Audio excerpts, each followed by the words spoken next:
주에 전에 와서 예배하는 여러분, 세상에 여러 가지 일들도 많이 있겠지만 예배하는 일을 가장 우선적으로 또 가장 가치 있는 일로 여겨서 예배 가운데 오신 여러분 모두에게 우리 하나님 아버지께서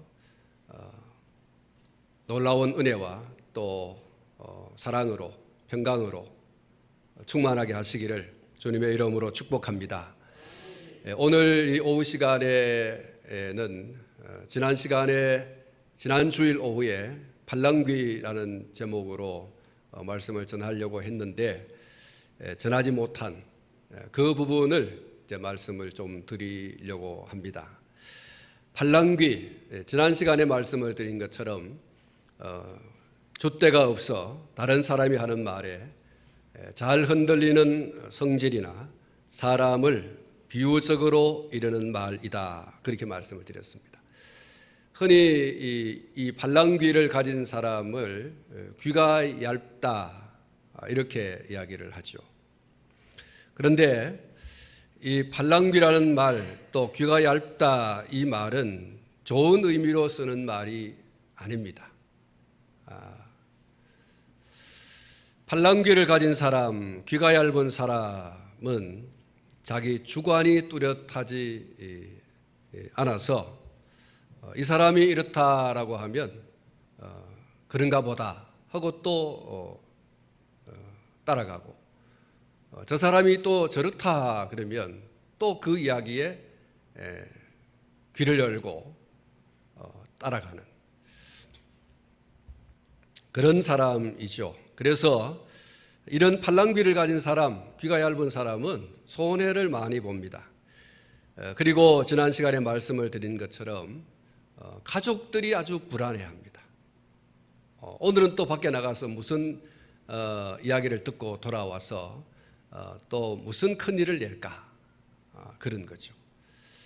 연세가 들수록 그런 분들이 적을 수도 있는데 또 오히려 또 많을 수도 있습니다. 특히 이제 건강에 좋다 그러면 연세 드신 분들은 이런 물건 저런 물건 막 사오죠. 그 뒷감당은 또 이제 자녀들이 해야 되죠. 그래서 제발 밖에 나가시면 노인정이나 이렇게 가시면 뭘 팔러 오신 분에게 귀를 좀 기울이지 말라, 이렇게 이제 부탁도 하기도 합니다. 오늘 이 본문 말씀을 보면 이런 팔랑귀를 가진 사람, 아주 귀가 얇은 사람을 볼 수 있는데 그 주인공이 바로 요아스 왕입니다. 요아스 왕은 자신의 팔랑귀 때문에 자기 인생을 송두리째 망쳐버린 비운의 주인공이라고 할 수가 있습니다. 또 이 요아스 왕은 자신의 팔랑귀 때문에 오랫동안 쌓아온 자신의 공적과 공로를 스스로 다 쏟아버린 어리석은 사람이라고 또 할 수가 있습니다. 또 이 요아스 왕은 자신의 팔랑귀 때문에 오늘 이 본문에도 소개가 되고 있습니다마는 은혜 입은 자로서는 결코 해서는 안 되는 그런 배은망덕한 사람이 되고 말았습니다. 그리고 이 요아스 왕은 팔랑귀 때문에 하나님의 정의와 하나님의 공의의 심판을 받은 주인공으로 그렇게 등장을 하고 있습니다. 사랑하는 성도 여러분, 요아스가 이런 인생으로 전락하게 되어진 분기점이라고 할 수 있는 그 내용이 기록되어져 있습니다. 바로 자신의 멘토라고 할 수 있는, 이 멘토라고 하는 말이 스승이요, 선생이요, 지도자요, 또 상담자요, 여러 가지 그 왕으로서 해야 할 이 가치 있는 것, 또 우선적인 것, 종교적으로 정치적으로 어떻게 해야지만이 잘하는 것인가라고 하는 것에 대해서 조언을 해주고 또 상담을 해주고 도움을 주는 그런 사람을 멘토라고 하는데, 이 멘토인 제사장 여호야다가 죽음을 맞고 그에게 다가온 또 다른 한 세력, 유다 방백이라고 소개가 되고 있는데, 이 방백들의 말에 귀를 기울이는 그것이 바로 여호야다 왕이 이전과 이후가 다른 하나의 분기점, 여호야다의 죽음과 동시에 유다 방백들이 찾아와서 하는 이야기에서부터 이 요아스의 앞에 말씀을 드렸던 그런 비운, 그런 불행, 이런 것들이 시작되는 시초, 분기점이 되어졌다, 그렇게 볼 수가 있습니다. 본문 17절 말씀을 보시면 여호야다가 죽은 후에 유다 방백들이 와서 왕에게 절하매 왕이 그들의 말을 듣고라는 말씀이 있습니다. 삼천포에 살고 있는 분들, 혹은 이 삼천포에 고향을 두신 분들이 별로 좋아하지 않는 말입니다마는, 잘 나가다가 삼천포로 빠진다 혹은 빠졌다, 그런 말이 있습니다. 이 말에 대한 두 가지 유래가 있죠. 하나는 옛날에 어떤 장사꾼이 장사가 잘 되는 진주로 가려고 하다가 길을 잘못 들어서 장사가 안 되는 삼천포로 가는 바람에 장사를 망쳤다라고 하는, 그런 데서 이 삼천포로 빠진다 혹은 삼천포로 빠진다, 그런 말의 유래가 있다고 합니다. 또 하나의 유래가 있는데, 그것은 부산에서 출발해서 진주로 가는 기차가 계양역에서 진주행과 삼천포로 갈라지는데, 그때 객차를 잘못 타서 진주로 갈 사람이 삼천포로 가는 기차를 타는 수가 종종 있었다고 합니다. 그것에서 이 삼천포로, 잘 나가다가 삼천포로 빠진다, 그런 말이 나왔다고 합니다. 종교적으로 또 정치적으로 혹은 삶의 전반에 걸쳐서 요아스 왕의 멘토로 살아오던 제사장 여호야다가 죽고 그에게 다가온 방백들의 방문과 그들의 말은 요아스 왕의 신앙과 삶을 완전히 바꿔놓고 말았습니다.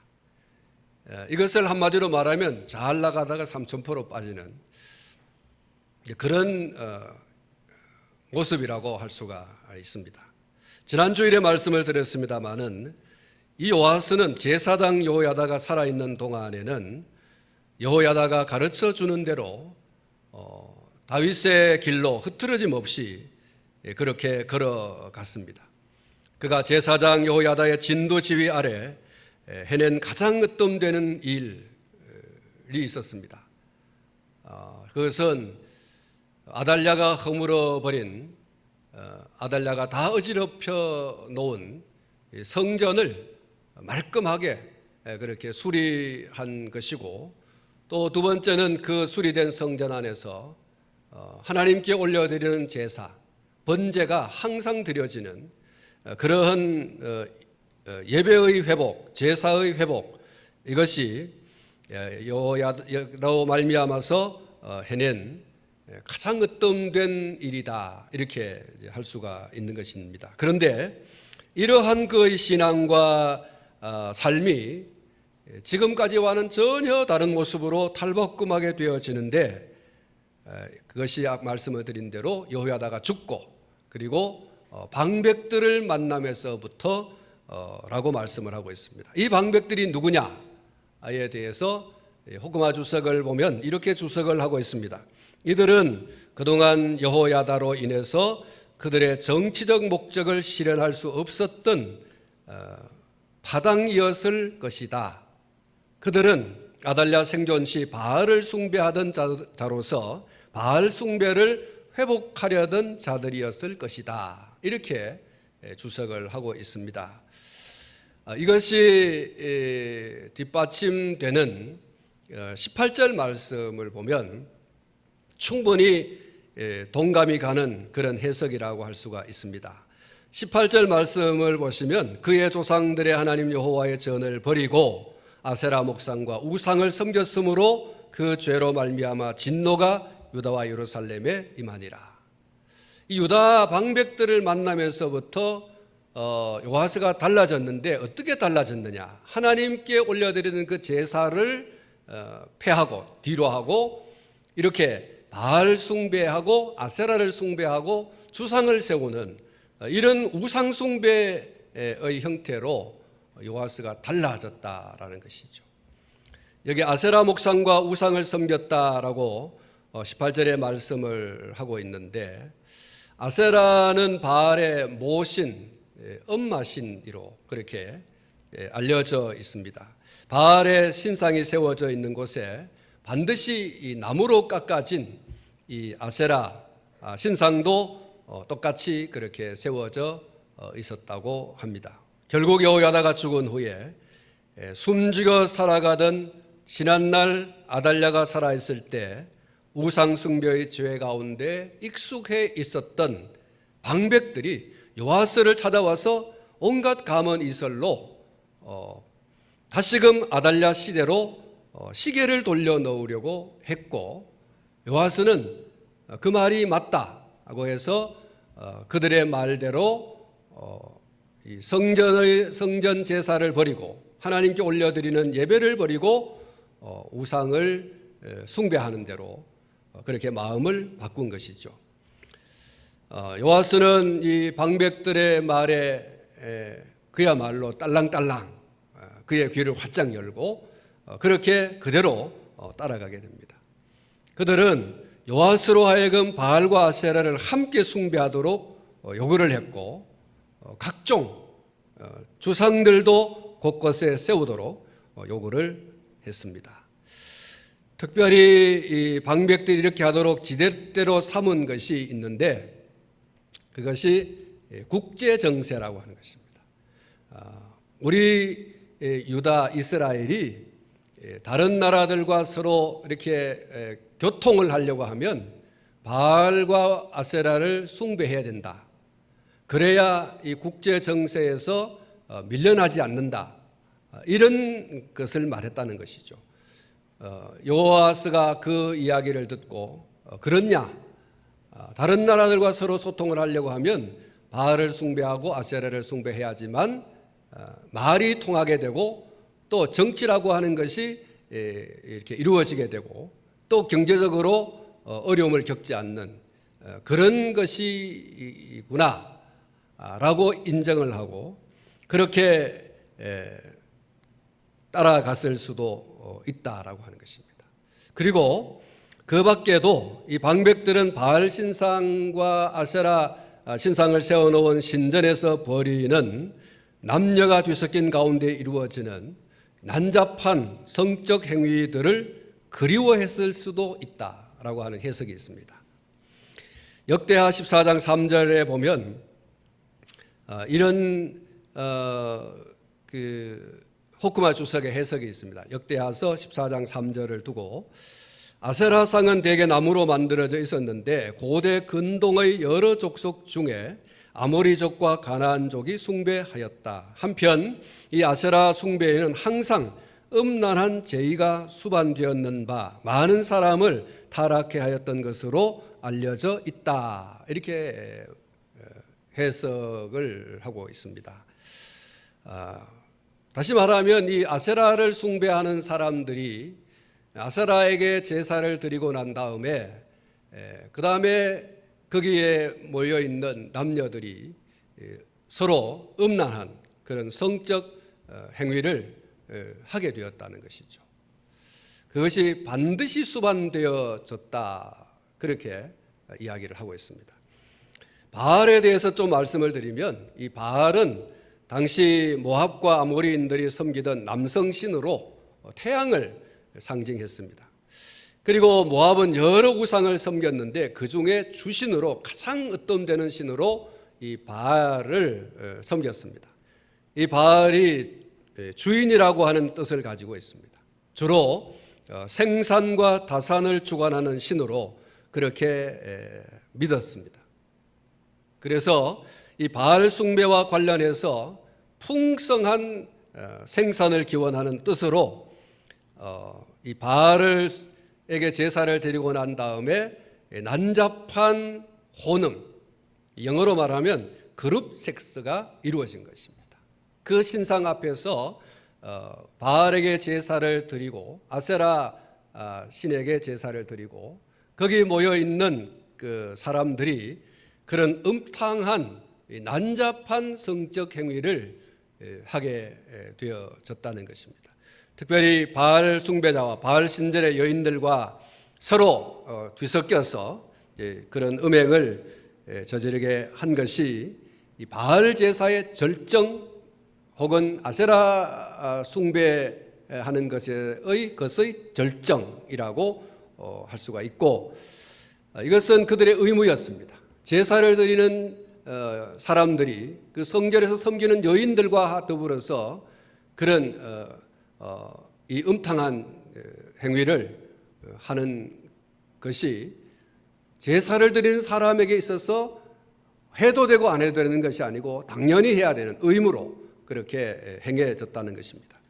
이런 바알과 아세라를 숭배하는 배경을 볼 때 요아스를 찾아와서 바알을 숭배하도록 한 이 방백들의 머릿속에 바로 이 음탕한 생각과 그것을 즐길 생각들로 가득 차 있었다, 이렇게 볼 수가 있는 것입니다.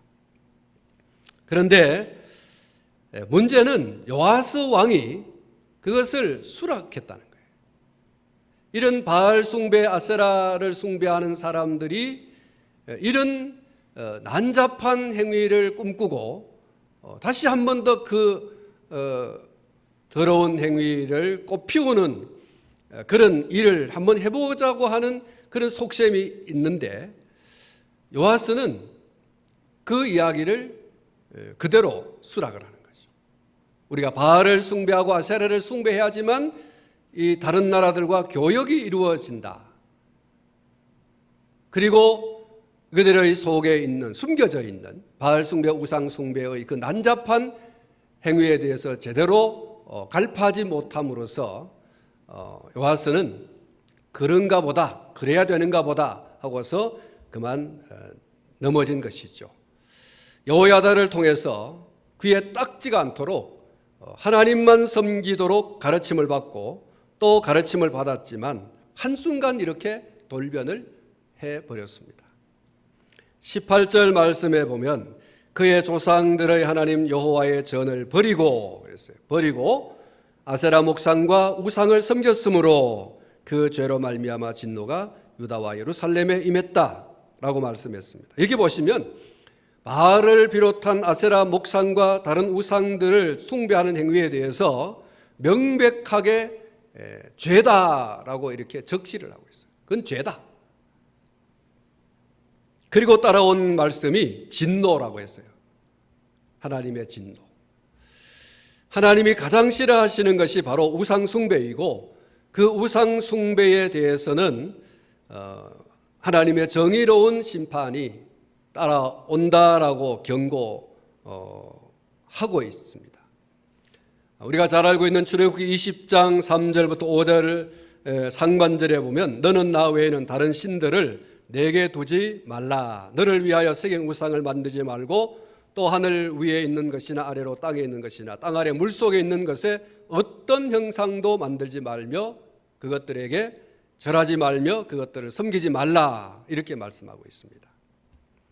이 출애굽기 20장 3절 말씀 가운데 보면 우리 그 성경에서 제대로 이렇게 짚어주지 못하는 단어가 하나 있습니다. 영어 성경에 보면 이렇게 되어 있습니다. You shall have no other God. 그리고 또 하나가 따라오고 있어요. 그 뒤에 따라오는 말이 아주 중요한 말인데 before me라고 하는 거예요. before me. 내 앞에서라고 하는 말이죠. 하나님께서는 너는 절대로 내 앞에서 다른 신을 두지 말라. 내 앞에서 다른 신을 두지 말라. 하나님이 그렇게 말씀을 해주셨는데, 요아스 왕과 또 방백들은 하나님 앞에서 보란 듯이 우상을 지금 만들고 우상을 숭배하고, 아달랴가 꽃피웠던 그 우상 숭배의 신앙과 문화를 이 이스라엘 나라에 오직 하나님만 예배하고 섬겨야 할 그 나라에서 이렇게 보란듯이 버젓이 우상을 숭배하는 그러한 죄를 지었던 것입니다. 하나님은 그러지 말라 그랬어요. Before me, 내 앞에서 절대로 그런 일 하지 말라. 하나님께서 만약에 그렇게 하시면 어떻게 하는가? 나 내 하나님 여호와는 질투하는 하나님인즉 나를 미워하는 자의 죄를 갚되 아버지로부터 아들에게로 3, 4대까지 이르게 하거니와 나를 사랑하고 내 계명을 지키는 자에게는 1000대까지 은혜를 베푸느니라. 여러분, 여기 질투라고 하는 말이 있어요. 이 질투라고 하는 말은 강력한 시기입니다. 이 시기 혹은 이 질투, 남녀 간에 있어서 남자가 여자를 정말로 사랑하고 여자가 정말로 남자를 사랑하면 남자가 자기에게서부터 다른 여자를 혹은 여자가 남자에게서 다른 남자를 사랑하게 될 때 일어나는 그 감정이에요. 여기 질투는 왜 일어나는가? 하나님이 왜 질투하시는가? 이스라엘을 너무 사랑하기 때문에 일어나는 감정이라는 거예요. 이스라엘이 누구입니까? 출애굽기 20장에서 시작을 어떻게 하고 있죠? 나는 너를 애굽 땅 종되었던 집에서 인도하여 낸 너희 하나님 여호와다. 그러니까 이스라엘 백성들을 하나님께서 얼마나 사랑하시는지 너무너무 사랑해서 그들을 그 애굽에서 건져내셨지 않습니까? 정말 애지중지 그들을 이렇게 사랑하고 아끼고 그랬는데 이게 어느 날 우상을 숭배하다. 하나님 아닌 다른 것을 사랑한다 그러면 하나님이 그래 사랑해 이게 아니라는 거죠. 너무너무 사랑하는 당신의 백성이 당신의 사람이 당신을 사랑해야 될 그 처녀가 다른 남자를 사랑한다. 얼마나 질투가 나겠어요. 하나님이 목석이 아니에요. 하나님이 금덩어리 은덩어리 아닙니다. 하나님은 감정을 가지고 계신 분이에요. 나를 사랑하라고 했는데 어떻게 내 앞에서 버젓이 우상을 숭배할 수 있느냐. 그래서 하나님이 가지는 감정이 있다고 하는데 그게 바로 질투라는 감정이에요. 사랑하는 성도 여러분, 우상은 실체가 아니에요. 우상은 허상입니다. 그것은 아무것도 아닌 것이죠. 성경에 보면 이 우상에 대해서 이렇게 말씀을 하고 있습니다. 여러 부분에서 말씀하고 있는데 이사야서 40장 19절 말씀에 보면 우상은 장인이 부어 만들었고 장색이 금으로 입혔고 또 은사슬을 만든 것이니라 이렇게 말하고 있어요. 시편 135편 15절로 17절에 열국의 우상은 은금이요 사람의 손으로 만든 것이라 입이 있어도 말하지 못하며 눈이 있어도 보지 못하며 귀가 있어도 듣지 못하며 그들의 입에는 아무 호흡도 없나니라고 말씀하고 있습니다. 예레미야서 51장 17절 말씀에 보면 사람마다 어리석고 무식하도다 금장색마다 자기가 만든 신상으로 말미암아 수치를 당하나니 이는 그 부어 만든 우상은 거짓이요 그 속에 생기가 없음이라고 했습니다. 신명기 27장 15절 장색의 손으로 조각하였거나 부어 만든 우상은 여호와께 가증하니 그것을 만들어 은밀히 세우는 자는 저주를 받을 것이라 할 것이요 모든 백성은 응답하여 말하되 아멘 할지니라 이렇게 말씀하고 하박국서 2장 18절 새긴 우상은 그 새겨 만든 자에게 무엇이 유익하겠느냐 부어 만든 우상은 거짓 스승이라 만든 자가 이 말하지 못하는 우상을 의지하니 무엇이 유익하겠느냐 이렇게 말씀합니다. 그리고 바울이 고린도전서 8장 4절에서 이렇게 말씀하고 있습니다. 그러므로 우상의 제물을 먹는 일에 대하여는 우리가 우상은 세상에 아무것도 아니며 또한 하나님은 한 분밖에 없는 줄 아노라 이렇게 말씀하고 있습니다. 사랑하는 성도 여러분, 우상이라고 하는 단어에 대한 사전적 기본적 의미가 있습니다. 그것은 나무, 돌, 쇠붙이, 흙 따위로 만든 사람이나 신의 형상 또는 미신 등의 대상물 또는 신불, 다시 말하면 귀신과 부처를 아우르는 말을 본떠서 만든 상이다. 이렇게 사전에 가보면, 여러분이 가지고 있는 사전, 그 사전에 보면 이렇게 설명하고 있어요. 그래서 결론입니다. 우상은 아무것도 아니다. 우상은 그냥 우상에 불과한 것입니다. 그것은 예술적 관점에서 하나의 작품일 수는 있지만 그것이 숭배의 대상이 될 수는 없는 것입니다.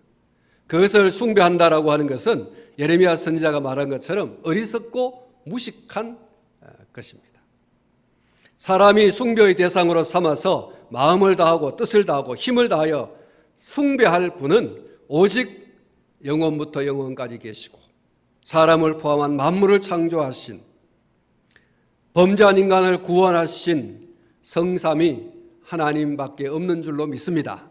성삼위일체 그분만이 우리가 예배하고 섬길 분인 것입니다. 그런데 요하스는 우상 숭배에 절여 있고 또 우상 숭배와 함께 행해지는 온갖 죄악의 만상에 또다시 빠져들고 싶은 더러운 욕망에 사로잡힌 자들의 말에 팔랑거리며 귀를 기울이고 또 그대로 행하게 할 뿐만 아니라 자신도 그러한 어리석고 무식한 그런 죄를 자행하고 말았습니다. 그것은 결국 하나님의 정의로운 심판을 자초하게 되죠. 여러분, 우리가 지난 시간에 여호야다는 왕이 아니면서도 왕의 묘실에 안치되어지는, 장사되어지는 영광을 얻었습니다. 그런데 여러분, 이 요아스는 왕이면서도 왕의 묘실에 장사 지내지 못하는 이러한 백성들로부터의 심판, 더 나아가서 하나님의 심판을 받은 것이죠. 왕이 죽으면 들어가는 그 왕의 묘실에도 못 들어가는 이런 결국 명예롭지 못한 그런 결과가 요아스에게 온 거죠. 여러분, 팔랑귀가 문제였습니다. 우리의 귀는 세상과 세상의 그 말에 열려 있지 않아야 됩니다. 우리의 귀는 하나님께 열려 있어야 할 줄로 믿습니다. 하나님의 말씀에 우리의 귀를 열고 그 말씀에 따라서 우리의 신앙과 우리의 삶을 세워가야 됩니다. 세상과 세상에 속한 것은요, 하루하루가 달라요. 사람도 다르고 말도 다르고 진리라고 하는 것도 다르고 그렇습니다. 여러분, 하나님의 말씀은 수천 년이 지나고 있지만 변함이 없습니다. 그대로입니다. 이게 진리라는 거죠. 진리의 말씀에 귀를 기울이고 진리 되신 하나님께 귀를 고정시켜서 그 말씀에 따라서 우리의 신앙의 집도 짓고 우리의 삶의 집도 지어서 그렇게 살아가면 하나님의 변함없는 은혜와 은총 가운데 살아갈 수 있는, 하나님의 사랑과 또 은혜의 강수가 쏟아지는 생명길로 나가는 주인공이 될 줄로 믿습니다. 여러분, 우리의 귀를 하나님께 열 수 있기를 축복합니다. 한번 따라 하십시다. 우리의 귀를 하나님께 엽시다. 우리의 귀를 하나님의 말씀에 열어둡시다.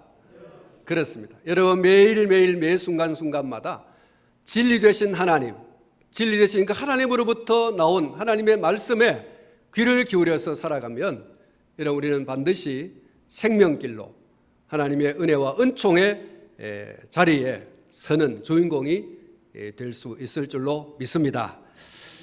승리하시기를 주님의 이름으로 축복합니다.